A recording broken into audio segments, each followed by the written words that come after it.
Hello and welcome to Guns and Yellow Ribbons Live. I am Fergus. I'm your host. We've got a slightly different lineup this week. We have all the way our Polish Queen. We have Melina. Melina, how are you? I saw you at the weekend. Emirates Stadium. I love the cup. Of course. Cheers, guys. Yeah, thank you. I'm very well. Happy to be here again, of course. And yeah, that was one of those memorable nights, Fergus. We're not gonna forget it quickly enough because of the one of the events at 12 Pins that you love to talk about. Oh dear. The event at the 12 Pins we shall talk about, definitely. We'll definitely be talking about. Johnny, we have you back. Johnny from the North Bank, how are you? I'm all right. I missed the game on Saturday because my motorbike decided to crap its pants on the road there. So unfortunately, I missed the game. Spent it on a hard shoulder in the cold. I've heard of people spending on hard stuff, but not shoulders. But yeah, boom, I'm here all week. Cory, our smart dressed man. That's right. I just got in from work. I didn't have time to change and get into my Arsenal top, so you're gonna have to deal with the suit. I've got the matching trousers on as well. I actually thought you'd made an effort and dressed up for what is the most elite podcast that is around, known as Guns and Yellow Ribbons. I'm essentially wearing my pajamas. No, everyone's looking good. I'm actually jealous of you. Everyone's got this Arsenal attire I've never seen before. So I'm going to ask each of you afterwards where you got that from. You had to be in the game to get one of these. Oh. Yeah, I've got my Mercy Arsenal T-shirt. I've got that. Oh, hang on. My neighbour's calling me. Do you want to have a talk, Johnny? And I'll dip out for a second. You do that. Well, it doesn't really work if you're the only person on screen. You numpty. Anyway, Cory. Yes. Do you get up to the Emirates that often? Not as much as I would like. They've just given me my silver membership. Silver? Wow. Yeah, I've been red member for about 15 years.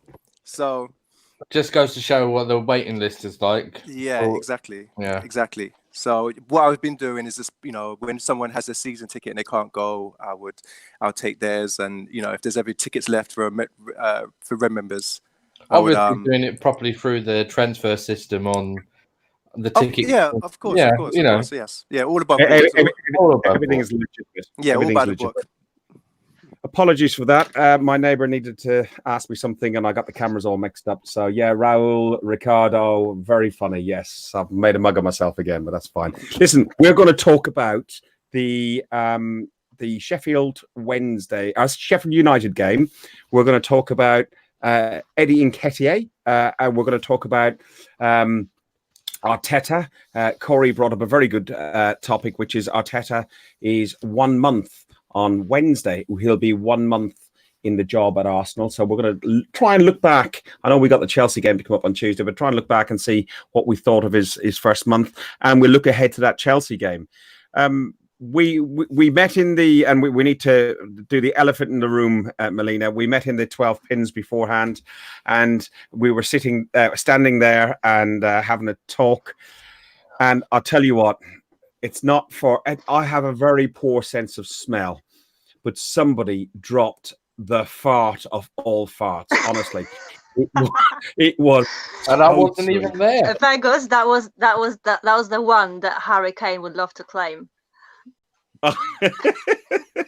It was horrendous, absolutely horrendous. I actually physically nearly threw up. We had to leave the pub.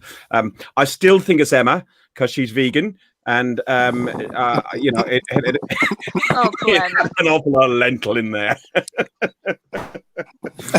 But she wasn't even there. Yeah, but I reckon she dropped it and left and then came back in again. It wasn't me, so, you know. Right, so ahead of the game, Sheffield United are winless in 16 away matches against Arsenal. That's now 17 in all competitions since earning a 1-0 top-flight victory in August. The best should be born in 1971. They've drawn 4, now 5 against us and lost 12. They lost 3-0 in 2006. But if they had won, and I don't, in fairness, I'll get your view on the game, but if they had won, it would have been the first time since 1946-47 season, since a newly promoted side had done the double over us. Lineups, we had Kolasinac and Torreira were back in. They were unable to train because they had some minor injuries. What did we make of the lineups? Cory, I'll start with you. What did you make of the lineups? Lineup kind of picked itself pretty much. As you mentioned, Kolasinac, he was out, so we had Saka in at left back, but he's done well when he came in prior, so I was fine with that. Torreira was able to play. That's always fantastic, especially this season. We need him in the middle. The defense picked itself of what we have available. Ozil, he's been ever present under Arteta. Martinelli coming in for Aubameyang, I think that was the smart thing to do. I'd much prefer Martinelli getting the minutes than, say, a Reece Nelson. Lacazette up top, Pepe on the right. I was fine with the lineup. I think what we've got available, there's not really much else you could do. And I felt that was a good enough team to beat Sheffield United. Johnny, anything to add on that? Well, Reece Nelson was supposed to be playing, I think, either playing or on the bench, and he had to pull out at the last minute because of an injury. So that's yet another injury that we've got. Okay. I agree with Cory, though. It pretty much picked itself. He's trying to pick a more consistent team, but I think consistency is what we're trying to get now. We haven't had a back-to-back win since the first 2 games of the season, which is the most worrying thing at the moment. So the more consistency we can get, hopefully the more consistent results we might get. And Melina, what did you make of the lineups? Were you pleased to see the likes of Ozil starting? Well, let me start with my biggest surprise. I must admit that remember that whenever we talked previously, when under Emery, we talk about Xhaka and his performances, and I was most of the times negative, saying him playing with Guendouzi, constantly repeating myself how much I miss duo of him and Torreira. Basically, I tell you what, I love how they play together. This is my biggest surprise. I even surprised myself with it, because I actually like to see them both playing together. And I know that it's probably unpopular opinion right now, but I want Xhaka to stay, because I feel like they both complement each other. They play better when they together on the pitch, and I feel sorry for everything that happened, with Xhaka. So to see them both playing, I'm more than happy. I agree with you in the sense that Torreira and Xhaka are a better pairing than Guendouzi and Xhaka, better pairing than Guendouzi and Torreira. It is the better pairing, and we've mentioned it several times on the podcast previously. I'm sorry, I was in Highbury squad. I've been open.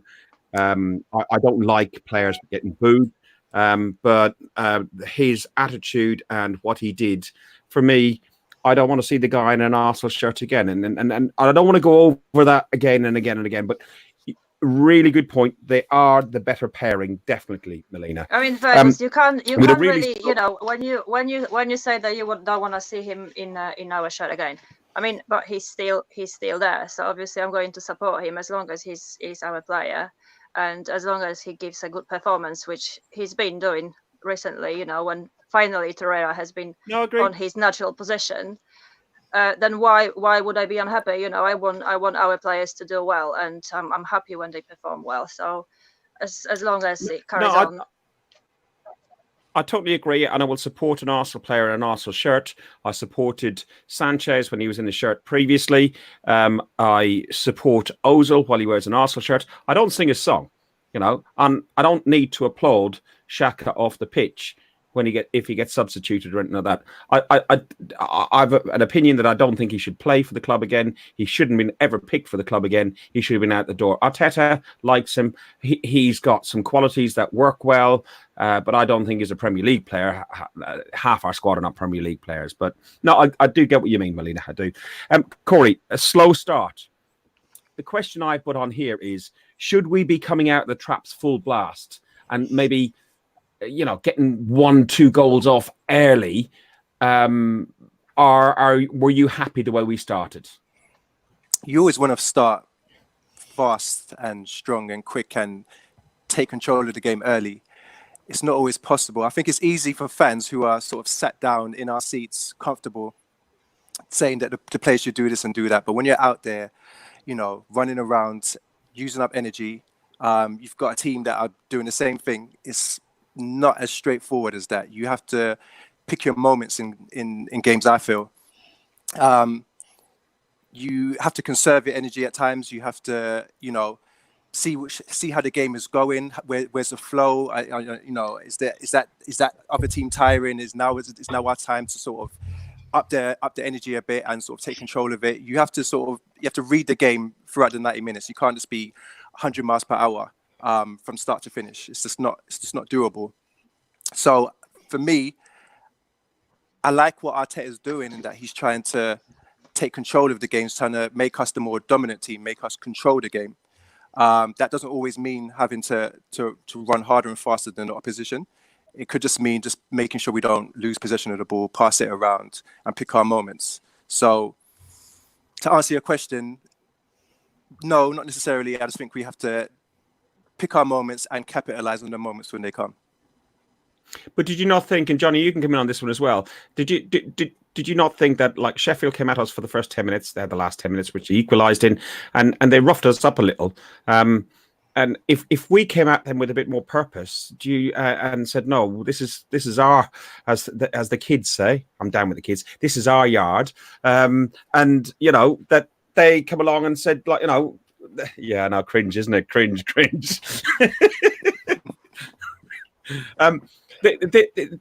That, you know, we would maybe be in a bit more control of the game. Johnny, we were playing a team that are tactically awkward to play against. Everybody who's pretty much played against them has found that. And Arteta had come out beforehand and he said, I have warned them. Those were the words he used. I have warned them. And he did the same thing where he had to give the hairdryer treatment against Leeds. And he said after the game, I warned them. I told them what to expect. And obviously they didn't do anything about it. So this time he's warned them ahead of time. And we should have, like Cory said, we should really come out of the gate, you know, or swinging. But I think with a tactically awkward team to go up against, they've got very unique tactics in the league with their overlapping centre halves and so on. Then it's pretty much everybody's come up against them. It has to really feel their way through. Yes, we do have the quality players that can drive against them. I mean, Pepe, I thought, had a pretty good game driving against their fullbacks. And obviously, quite a lot of people saying in the comments about what happened later in the second half, which obviously we'll come to. But honestly, I think we did really well the first half. We didn't know what to expect for the first 10 minutes. We saw what we was up against and then pushed and pushed and pushed. And then we got the just rewards. And Wilder openly has come out and said it's one of their poorest performances all season, and yet again we struggled. We nicked a goal. Martinelli scored just ahead of half time. What did we make of the goal? I actually went out for a beer because the service in the Arsenal, as we know, is priorities. Cory, you know. So I went out to get a beer, and I literally had lined up, and I looked on the screen, heard the scream for the goal, and I actually looked back and saw VAR were looking at it, and I know we'll talk about the penalties and so on, but. I actually, on quick reflection, I thought he was slightly offside, and I thought, oh well, I actually said to my grandson who came up afterwards, I said, oh, that's a shame. I thought we were going to be like 1-0 up, but we're 0-0. He said, no, Grandad, we're 1-0 up. So goal by Martinelli. What do we make of the goal? Were you down, or were you with Nick getting a beer, Lena? No, I was there, and I found something really interesting actually about our goals. For Premier League, do you guys know the average time of our goals scored under Arteta is the 31st minute, and the time of goals conceded is 69th minute, and that speaks volumes. I mean, let's make it straight. We are unfit. We are so not fit. Fitness level is something we should really work on, and Arteta should really focus on it, because we look like a bunch of granddads running on the pitch during the second half. It's and true. I'm fed up with it. You know what? Because the build up, like we always well, I'm always positive, right? I've got Nick who is more realistic about things, and I'm like, happy bunny, thinking positively all the time. And I find myself trapped right now because I still want to be positive. At the same time, I feel like, oh, we've been there. We should have, we really we know what's coming. So it's like I still feel like we need to work harder. He needs to. He knows his targets. He knows where to go and how to get it. But I just feel like the players need more fitness in them. They don't look fit and healthy. Well, we've got the 2-week winter break coming up, so they're supposed to be going on a I think it's a week-long training session, originally scheduled for Dubai, but now that's up in the air with a whole pretty much everybody who had one scheduled for Dubai is now cancelling it or changing it. So hopefully during the 2 weeks that we've got off from the league and all competitions, they can actually increase their fitness levels, because it's not unheard of to do that. It's 10 days, isn't it? It's 10 days. Yeah, I won't be surprised. I won't be surprised, guys, if in the next few days we're gonna get a notification about Ozil being ill, because obviously winter is coming and it's hitting hard. The country is like -1 at night, so probably it's gonna be like, oh no Ozil for the next 3-4 games because he got a cold. Just finally, while we finish on the first half, Nick is claiming this the opening goal. He's saying because he went to the bar, he's responsible for the goal. But I was there. I'm having an assist as well, if that's the case, Nick. No, it was my fault. I didn't wear my lucky pants. I sat on the wrong side of the sofa. Yeah, it's not your fault, Nick. It's mine. So VAR, Andy Fink, who we met at the weekend as well, and a few of the other people in the comments have all been mentioning about VAR and the decision. In particular, the Pepe tackle where he came in, there was two players that took him out. The penalty. The penalty. That's what I said. What did I say? Tackle. Yeah, well, no, the two players tackled him and took him out, which should have resulted in a penalty. I must admit, from where I was, I actually turned around to the other guys around and went, 7! I thought he dived. It looked like a dive from where we are. And John, you'll know what it's like where we are. Sometimes what you see on TV and what you see in the ground is different things. But I thought at first it was a dive. I've subsequently seen it on Match of the Day. Even Alan Shearer, for Christ's sake, thought it was a penalty in favour of Arsenal. What did we all make of it? Who wants to go first? Cory, do you want to go first? It was a pen. It was a pen. When it cut to them checking VAR, I was like, right, we're definitely getting it. So when they said no penalty, I was like, what the? I'm not going to swear, but I'm like, who are these people? Having a video assistant referee is fine, but it's still human beings, obviously, that are checking Still it and are making a decision. Yeah, it's still subjective. It's still down to these people sat in this room watching it as to what they think is a penalty or not. So these people, who are they?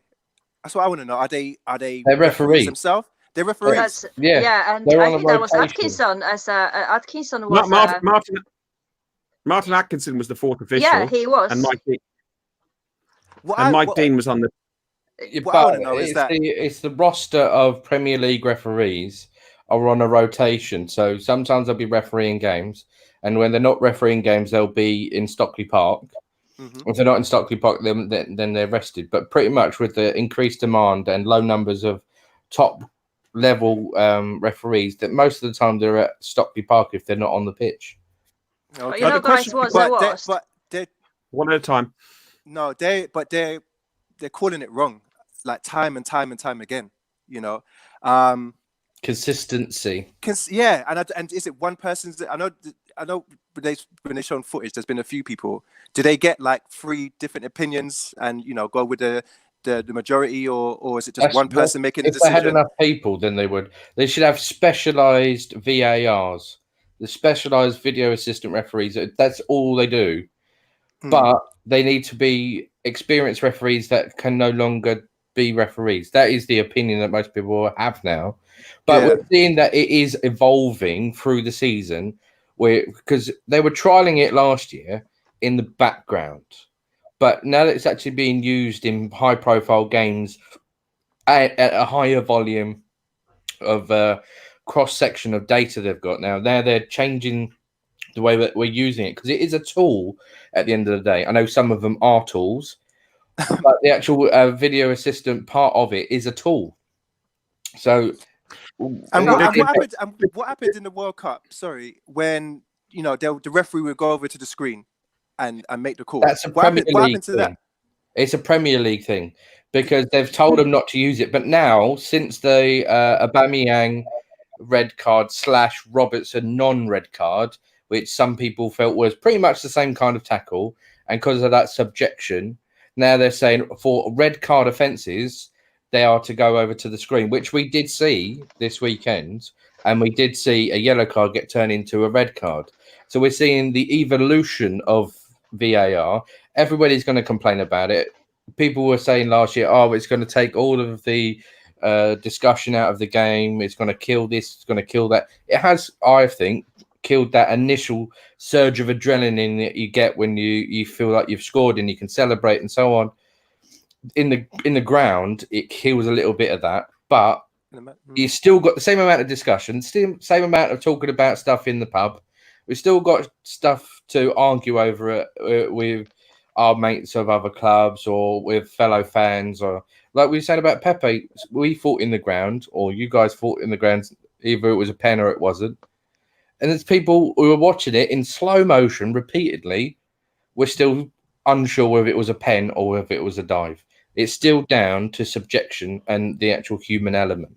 Yeah, and no, one second. The question I've got to say is Mike Dean's not my favourite referee. Okay, Martin Atkinson is definitely not one of my favourite referees, and having that combination with having one flogging his dolphin, as Mike would say, in Stockley Park, and the other on the pitch. Mike Dean seems to not want VAR and doesn't seem to listen to VAR, and he doesn't seem to call it. It was only, because I love this subject. I hate Mike Dean. I have to say it out loud. It makes me feel like really satisfied when I say it out loud. Basically, Mike Dean penalties awarded last 20 years, so 2000 to 2020, right? Listen up. Man City, 15 in 72 games. That is 1 every 4.8 matches. Then it's Manchester United, and it's 16 in 71, which is 1 in 4.4. Then it's Chelsea, 12 in 70, which is 1 in 5.8. Tottenham, 11 in 69, which is 1 in 6.3. And now, listen up, Arsenal, 5 in 73, which is 1 in 14.6. It's bloody 5 penalties in 20 years. 5 in 20 years from Mike Dean. Thank you very much. I hate this guy.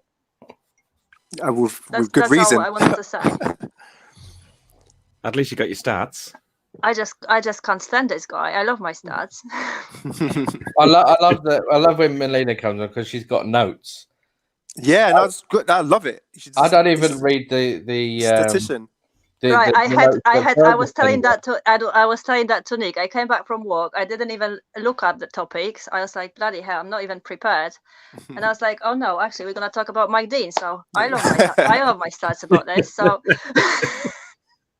But this is the point. It's this. We're still subject to these referees' opinion, good or bad, of what they think, constitutes a penalty. Yeah, or but not. VAR. I'm sorry to interrupt, but VAR is the best place to hide corruption these days. Honestly, guys, this is my opinion. It's like nobody has to answer anything. It's like they can chuck off whatever they like. They can make something out of nothing, and nobody has to answer any questions.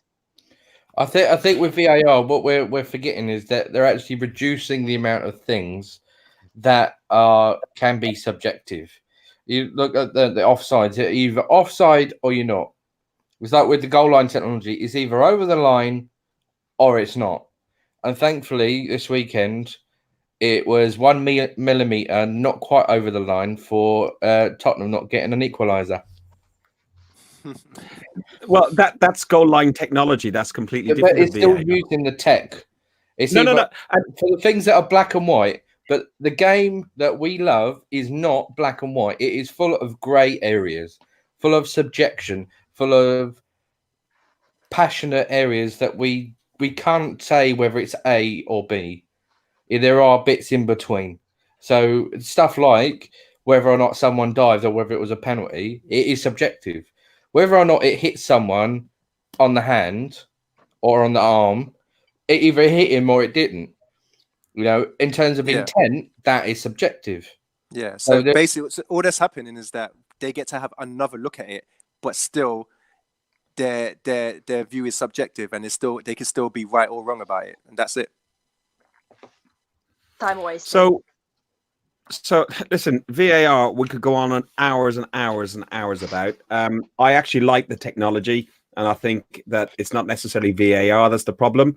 I think they need to sort out what they have in Stockley Park. It should be retired referees who are no longer fit to run up and down the pitch for 90 minutes, but actually, like, who's the Italian guy with the bulgy eyes? Not Ozil, the other one. Pierluigi Collina. Yeah, somebody like that. Some referees of that experience should be sitting in Stockley Park as the main fourth or the first VAR official. But it's the rules, like when you look at the offside rule, when you're looking at a millimeter, somebody's hands onside and offside, and those sort of things. That's where it's wrong, and I think it will get itself right. And it's good to have debate around the game still. Otherwise, we'd have nothing to talk about as well for an hour on here as well, to a certain degree. But what did you make of the substitution that Lacazette came off for Eddie Nketiah? Eddie Nketiah got a rapturous welcome on front of us in the North Bank. We're singing his name. But did you think Eddie... Lacazette should have come off for Eddie? Johnny, I'll go to you on this one. I think it was a view, because at that point we were 1-0 up. And I think it was a view to tomorrow's game, which is Chelsea away. And at the moment, he's our only top-level centre-forward available. I mean, as much as we love Martinelli coming in and that we've got Nketiah coming back from his... not very prosperous time in Leeds. Aubameyang is suspended, so it is more about protecting him because everybody else, like Melinda was saying, is unfit, and we need to protect the players that we are going to have to rely on. And Lacazette is one of those. We need him for the next few games to really show up, and he can only do that if he isn't completely blowing out of his arse. Cory, who would you have taken off? Yeah, I would have taken him off. It's everyone can see he's not in the best form at the moment. He was adding not much in terms of an attacking threat in that game. Bringing in Ketia on, fresh legs, something a little different. Johnny's probably right as well in terms of we've got games in quick succession, so take him off and save his legs a little bit. But it was probably an easy decision by Arteta because of how ineffective he was. And then Ketia coming on again, it's just like what we talked about at the start in terms of the team picking itself. There's nobody else. If Reece Nelson wasn't injured, then I think it would have been him that came on. Maybe Martinelli would have been moved into the middle, or Pepe. But with the play resources as it is, that was the only option really. So would any of you considered leaving Lacazette on and taking Ozil off, who was practically, I think, in about 3 or 4 effective touches of the ball in the game? From what I saw, I didn't see him doing very much. And I'm not a huge Ozil fan, granted, but at Palace, he came under criticism, and I thought he was actually a lot better than people talked about. And at some other games, I thought he was better than some people have said. So, but would any of you considered taking Ozil off instead of Lacazette? I think if you was going to take him off, it would have had to have been for Willock or Guendouzi, who eventually did replace him, just to shore up. Because just before Sheffield United scored, I think he was going to come off, and we was trying to shore up with Guendouzi. But then they did score, and they left him on for a little bit longer. But I think you're right. He was ineffective because he was tactically nullified. We've talked about that phrase before in the audio incarnation of this pod, and in the video pod as well. Is that tactically, when teams can negate, the threat of Ozil, they generally do better. But when Ozil gets time on the ball, he does run. If you look at his stats for running, they're always pretty high. But I accused him before of running into dead ends, into areas where he can't receive the ball. But I don't really see that with him since Arteta took over. I'm seeing that he's making himself available far more. And yes, he didn't have as much of a positive effect on the attack in the game, but I think it was more to do with Sheffield United dealing with that tactically than him not really turning up as much. What about Maitland-Niles, who in the main had a really good game, but as Andy Smith says in the comments, he should never have turned his back on Sheffield United for the goal. What did we make of that? That's a small lapse. It's not something that hasn't happened before, but at the end of the day, he isn't a fullback. He's getting to be a better fullback with every game he plays, and I think now Bellerin, he was on the bench on the weekend. I think he's going to push Bellerin for a starting place, because I think the way Bellerin hasn't really pushed on with his ability, I think they're almost level. Bellerin is still a better player, but I think we're seeing that the way that Arteta wants to play, and with more emphasis on the attacking fullbacks and using inverted fullbacks where they come in and support the midfield. I think we're probably going to see that Maitland-Niles is going to get a lot more game time than people think. And I think if given the chance, and if he commits to it, he could be a really good fullback. I'm going to come on to Maitland-Niles, Saka and Martinelli and stuff in a second. But before we finish up on the game, there's an issue that Ben brings up, and Cory and Melina, if you want to answer this, and it stems on from the goal that we conceded, asking the question about players turning their backs when shots are coming in. Maitland-Niles did it on Saturday, and he got a lot of stick. So did Xhaka and Louise, who've done it this season. The question is, does it show a sign of weakness? Would players of old just like stood up to it and maybe turned the side, but still kept looking at the ball rather than completely turning the back? Ladies first. I don't really know, to be honest. Modern players, they just don't look as strong, as brave as the players from the past. I don't know how otherwise explain this. Sometimes you just look at them and they seem to be scared. I don't know why, but they do, especially when they look tired at the same time and they lose control over the game. They look scared. They look like they've been pushed in a corner and they don't know how to react. And sometimes when the shot comes, they just kind of trying to avoid it, not to get it on the face, which is totally not what Are they worried the about club Instagram, legends eh? did. The club legends would have done in the past. So that's I think my it's quite a opinion. romanticized view of old players. Not all old players put their face on the line. I mean, there's still players that do put their bodies on the line, but not every player has always and will always do that. When Torreira got a ball to the face in the second half, and he nearly took his head off. Players He now, fell down on the floor. He was clutching his face. And he's the smallest one as well. Yeah, blood coming out of his nose and stuff. Look, at the end of the day, they're human beings, right? Yeah. And and humans react to things in different ways. Yeah, if something's flying towards you, instinctively, sometimes you're gonna try and get out of the way. You're gonna turn your back on it. Him doing what he did, that's just for a footballer. That's a sort of safe way of trying to block the ball whilst not taking a ball to the face. And that's what he did. You can't always rip him on or have a go at somebody for that, because it is a reaction. It's instinctive. So what I didn't like is when he put his hands behind his back, because you're making your body a bit smaller. These days, if it's ball to hand, you're not going to give the other team a penalty. It'll be looked at and they'll be like, no, it wasn't his fault, unless you're doing that. Inside the silhouette, I think, is the phrase they're using. It's probably a thing of VAR, and Sissoko or whatever out for Tottenham. Woohoo!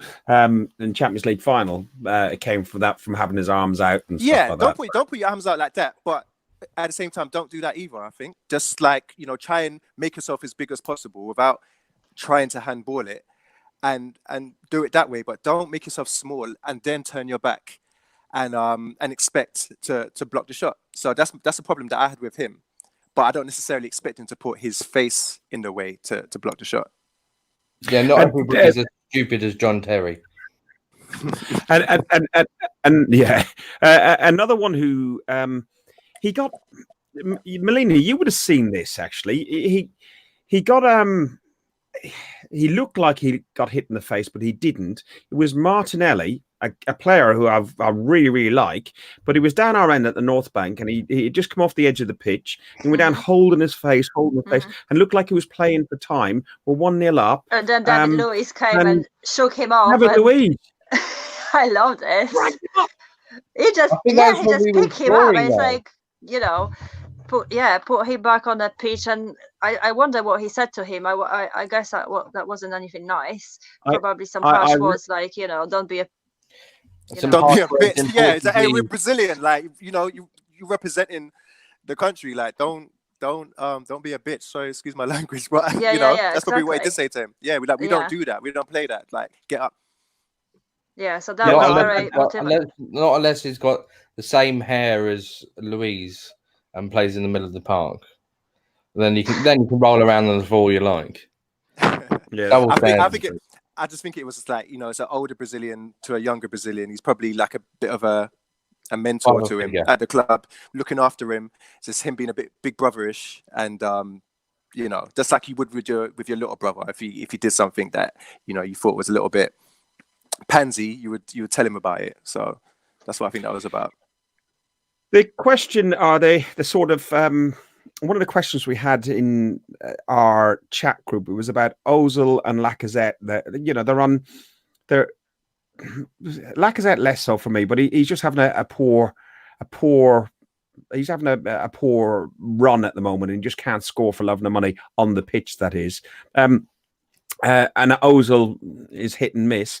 But Saka and Maitland-Niles and Martinelli, they've shone. And is that a promising thing, or is it frightening that these young kids of 18, 19 years of age are our best players that we've got?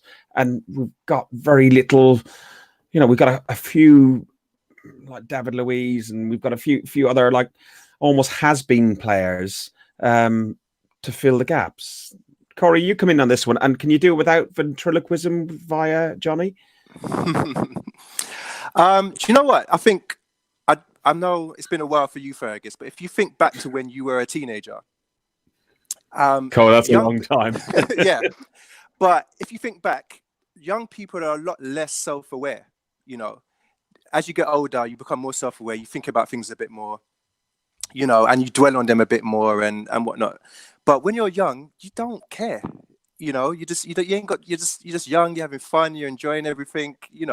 So Naive. you don't dwell.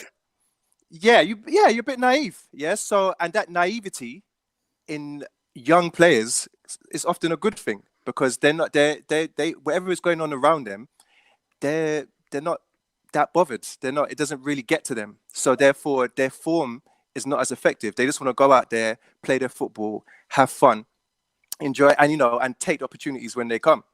So I just think that's what you're getting with the younger players. And Johnny, you can now, Cory, you can move your hand down and get the puppet going down there better. All right, come on, Johnny. Johnny, is our current squad shot? Do we have the leaders to guide our youth? No, we don't have enough leaders in the squad. I think we need to sign extensively over the next 2 windows. I don't think we're going to get anybody this window. I mean, we might have a couple of gap fillers, like this what's his Kagawa or whatever his name is from PSG, the one that nobody heard of and nobody wants, but it seems to be getting in for a free anyway. We need someone who's going to actually come in and actually lead by example. And I don't really feel that we've got many of those. I mean, we've got players who want to do it for themselves, or do it for their reputation, or do it for their stats, or do it so they can get off and play Fortnite, those kind of things. But we don't have people who do it for that, do it for the badge on the front rather than what's on the back. So we need more players who play for that and less who play for that. Can I tell you something fascinating about what I think? Yeah, what I think about our youngsters, and I'm coming with some great numbers again. As apart from direct free kicks and penalties, 30 out of our 51 goals this season have been scored or assisted by the players who are academy graduates and those who are 20 or less years old. So that is roughly 60% of our goals scored by the youngsters, which is pretty fascinating number when you think of the likes like Alba and Laka, and all the players that are there. So I feel like the future is bright, and I absolutely don't worry about what we're gonna look like in few years. I know that we should focus on now and then, like what's happening currently with us, but thinking long term, if obviously we manage to keep them, we've got some really good youngsters out there, and I feel very excited about this. You say the future's bright, and the future is Arteta. Cory, you put the question to the group as well. He will be 1 month into the role on the 20th of January. His first game today. Today. Is it today? I thought it was. Yeah, I thought it was Wednesday. Today is the 20th. No, today. Oh, cool. I've got. You know what? I've got something stuck in my head that my grandson's birthday is on the 19th of January, and I know it's not. It's the 21st. So I know it's his birthday tomorrow. So I keep on thinking today is the 18th. But yeah, okay. So my apologies, and I do these stupid things. Today, he's 1 month in the role. What's your assessment then, Cory? Since you put the question to us, what's your assessment of how he's done so far? I think he's done well. I think he has done well. There's little things that I've spoken to other Arsenal supporters that some people haven't noticed. Like we're a lot more of we've got a bit more spite about us now. I think under Emery, if you remember, like teams are just running through us, like right through the middle, whenever they felt like it. Whereas now there's a lot more like tactical fouls. Love that. Yeah, a lot more tactical fouls. We've given away a lot more free kicks. And when we give away the free kicks, we're not handing them the ball. We're kicking it away. That's disrupting the other team's rhythm. So there is a term that we're not allowed to use. What's that? Shithousery. Shithousery. There you go. That is it. Yeah. So he's implemented that side of things. And we're a lot more harder to beat. Before we just getting smashed under Emery. Now we've had one loss. Not we've got problems on the other side in terms of creativity and confidence within our front three. But in terms of what's happening in the middle of the park, he's improved it. He's done better, and we are conceding less chances and we're conceding less goals. So I'm happy with that side of things. The next stage, obviously, is actually getting some goals from the whole of the team. Huh? I think we need a fit squad. We need a fit squad. We need a fit squad because what I want to talk about is when we look at like the top managers. If we look at like Jurgen Klopp and we look at Pep Guardiola, they're only doing what they're doing now because they've got the squad in place. When Guardiola came into Man City, they finished third, and he wasn't happy with his fullbacks. So in the summer, he got rid of all the fullbacks, brought in all new fullbacks, a new keeper, and that's when they were able to push on and be the team that they are now. Same with Jurgen Klopp. One little weak spot can really have effect on everything. So their weak spot was like a goalkeeper. So, when they brought in Alisson, that seemed to make a world of difference. When they brought in Van Dijk, that made a world of difference. And those two players were able to take them from fourth to what looks like it's going to be first. So when you're judging Arteta and you're looking at what he's got available, because he's not even got the full squad, let alone the team, his ideal team. We're playing left wingers at left back. We've got Maitland now as at right back. We haven't had 4 fit centre backs at all. He's dealing with strikers that have no confidence, a new player in Pepe that's come from the French league that's settling in. It's like, considering all of those things, he's doing well. And the changes are going to be small ones, going game by game, because he is trying to make us play in a different way. He is trying to make us be able to control games and dominate games, get our passing going. That will eventually lead us to be looking something a bit like Manchester City, I imagine. Johnny, you mentioned to me go on, you say what you're going to say about Arteta and the season we're having and so on.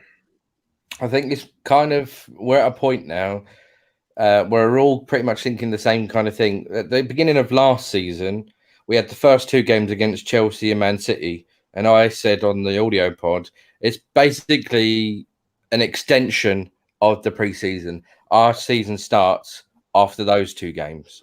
Now we're in the opposite perspective, I think. A lot of people are thinking, now we are in the longest ever preseason because we're already looking at next season. We're getting Saliba in the summer. We're going to get this player back. We're going to get that player back.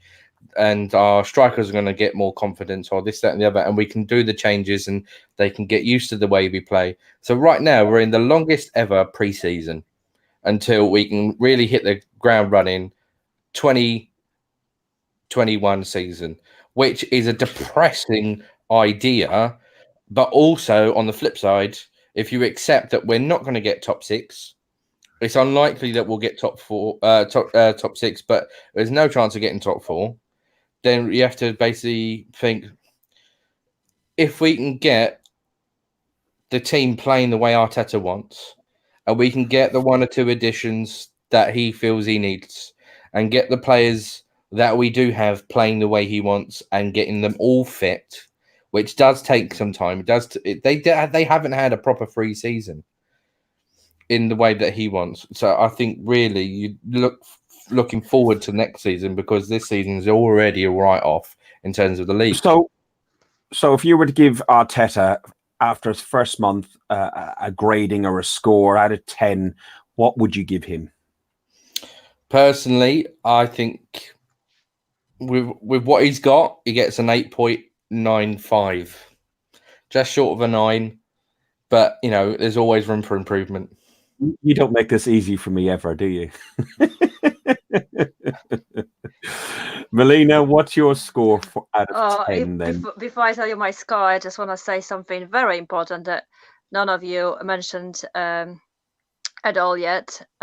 I personally don't worry about Premier League anymore. I just treat it like training sessions for Europa League. I want us to go to the final. I want to go to my home country to watch the final instead of traveling. We talked about that on Saturdays. I know. I just can't wait, man. I really want to go and watch the final in my home country, and this is what in my head now is basically Europa League. This is what counts. We have to prepare ourselves for that. So if he wants to treat Premier League as his training ground for winning Europa League, I don't care. At least we're not gonna get relegated. So 10th, 11th, 12th. I don't really care about our position as long as we stay in there. Then obviously for the next season, my hopes are gonna be again sky high, and hoping to get So a score out of 10. A score out of 10. I wanted to say something like Johnny, but don't want to be boring. So probably 8 and 8.5 right now. Yeah. Cory, your thoughts, you've given us your thoughts, your score on Arteta's first month. Yeah, I'll say about 8 out of 10. Okay, I will give him probably. I'll probably give him somewhere between a 7.5 and an 8 out of 10, simply because of what he says and what he does.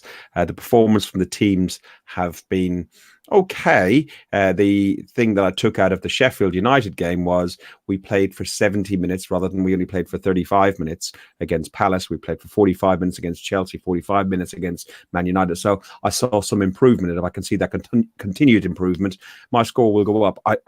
The only reason I give him such a high score, in my opinion, at 7 or so, is because of how he speaks about his non-negotiables and how he comes along and says, if you don't like it, you can go. Melina, you're spot on about the season, and Ross's and a few others have put in the comments about the season. For me, unless we're getting Champions League, and the only way we're going to get the Champions League, 4th is still possible because everyone else is so crap at the minute. And if we had got 3 points against Sheffield rather than 1, we'd be right back in it. But I think we're 10 points off 4th in the league. I think it's going to be a little bit too much for us. The Europa League is our only opportunity, but I think with the Europa League, there's an awful lot better teams that have dropped in from the Champions League this season than they did last season. And I don't think, and I said this to you on Saturday, I don't see us getting to Gdansk, unfortunately, on May 27th, I think it is. So for me, if we're not 4th and we're not winning the Europa League, I'm fine with I'll stay 10th. I'm a bit more optimistic this season. I feel like we haven't even got started yet. Like Johnny said, this feels like a really long pre-season. But I still think there's going to be a time where we are going to find some rhythm and we're going to hit our stride. And I think it will be at a good time where other teams are dropping off. Leicester City are dropping off now. Chelsea, their form is up and down now. Tottenham can't seem to find any consistency. Sheffield United they're going to get found out. Their tactics were really different and good and whatnot. But I think they did catch a lot of teams by surprise with the way that they play. I think they're going to get figured out. I think they're going to their energy is going to run a bit low and they are going to drop down a bit. And then with Arsenal, we're going to just start to get going, and then we could put some wins together, and it could, in the league and in the Europa League. And I think that we could still do something this season. Yeah, well, I think we're all in agreement that we're pleased in the main with Arteta's appointment. We're unsure where Arsenal are going to be or what we're doing this season.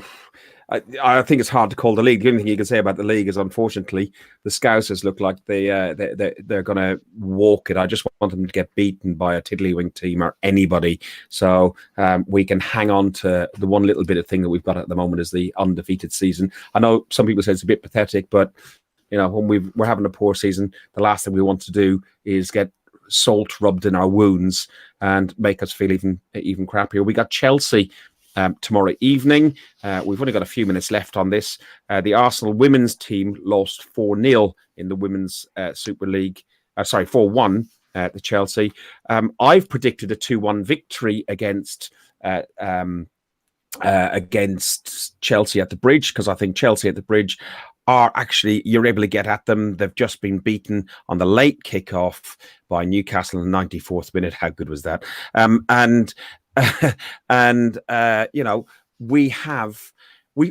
was Arteta's first home game. He got turned over by Chelsea 2-1 on a game that I think we should have really had at least a point from. He doesn't need to do a team talk. Just show him that game. Melina, what's your prediction on the Chelsea game? Quite honestly, I believe that we could have won all of the games that we played so far under Arteta, and he's been very unlucky, man. I feel like we can get that win tomorrow. It's obviously in terms of, I would say the substitutions could be a key here. So let's just go full power, first half, let us score one goal and just don't sit like we already won the game. Think more ahead in terms of substitutions for the second half, so then we can score another one. Don't let them run all over us and make us so tired that we basically cannot physically score any more goals. So what I would do, yeah. Go on. No. What I would do, because obviously the Sheffield game, I wasn't really, well, I was happy that Eddie came on. I must admit, I was happy, but I think it was a bit too late. It was already too late. So I'd rather him put some fresh and fit players earlier on into the second half and let us run the show. And what's your score prediction? Because score prediction. Right. Okay. A loss because of reverse psychology. Well, I feel like we can win 2-1. Cory, briefly, because we've got about 2 minutes left. What's your score prediction? A draw. I'll say 1-1 again. Okay, Johnny. I've said 2-1 win for us. To be honest, I think we can go there and nick something.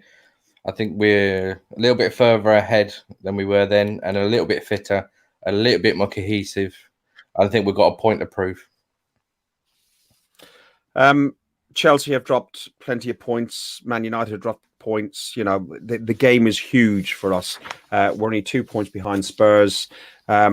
We have got about a minute left, which should be enough for me to thank everybody on this podcast, but also cover our transfer window discussion.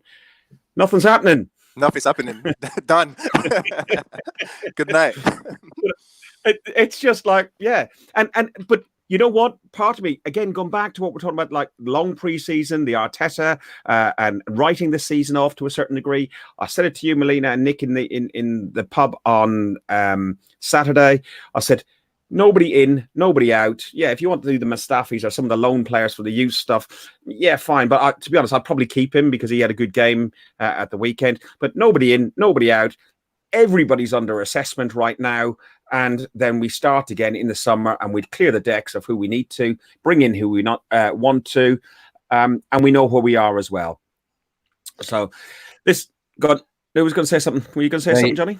Well, that Kazawa from PSG seems it's getting all of the chatter about a free transfer. Yeah, but we need somebody to replace Jack Wheelchair. So, the guy's been everybody we've been linked with are washed up or injured players. So, there's nobody that's I don't want him jumping either. out. I think he's a bad egg. I think he'll be a bad signing. So I'm just saying that it seems to be all signs are pointing towards a done deal. It's a done deal for the summer because he's on a free in the summer, so he'll be paid loads of money. We're trying to get him in early for cover at 5 or 7 million, but I don't know. Listen, thank you very much, Melina. Thank you, Cory. I just heard the Cory theme going downstairs, and as I've entitled this podcast, it's an alternative Cory. This is, isn't it? Yes, it is. It is. It is. Glad to be here. Thanks for having me on. Really enjoyed it. I think you've set the standard now on dress code. I think everyone. Yeah, I mean, next time I want to see something like this. You guys, yeah. All right? Yeah. Not pajamas then. Not pajamas. No, it's too early for pajamas. Not for me. I've been up since 5 o'clock. Oh, okay. Melina, as always looks gorgeous. She turned out absolutely beautifully on Saturday. Johnny. Oh, thank you. And remember, we still love Emma, even though she dropped that shit fart in the pub. Yeah. Yeah. If I ever meet Emma, that's what I'm gonna know her for now. It's just like you to thank for that, Fergus. She said she was wearing camouflage trousers. We reckon they were just stained. Right, listen, we have increased YouTube subscribers. We're up to 166. It's not something that we're really pushed on, but we'd love more and more because Facebook gets a bit funny and blocks us. So if you are watching us on Facebook, jump onto YouTube, click the bell and follow us on there. On Facebook, there's like 3,000-4,000 of you guys. Really appreciate us joining us every week. If you want to listen to this in the car and the tube, we're on SoundCloud, iTunes, Acast, all of those platforms, and you can follow us on Twitter, Guns and Ribbons on Twitter. Everything else is Guns and Yellow Ribbons. You've been listening to an Arsenal podcast by Arsenal fans, these three people here, for Arsenal fans, all you people in the chat. Thank you very much. And only one last thing to say. Johnny, I'll let you say it. Up the arse.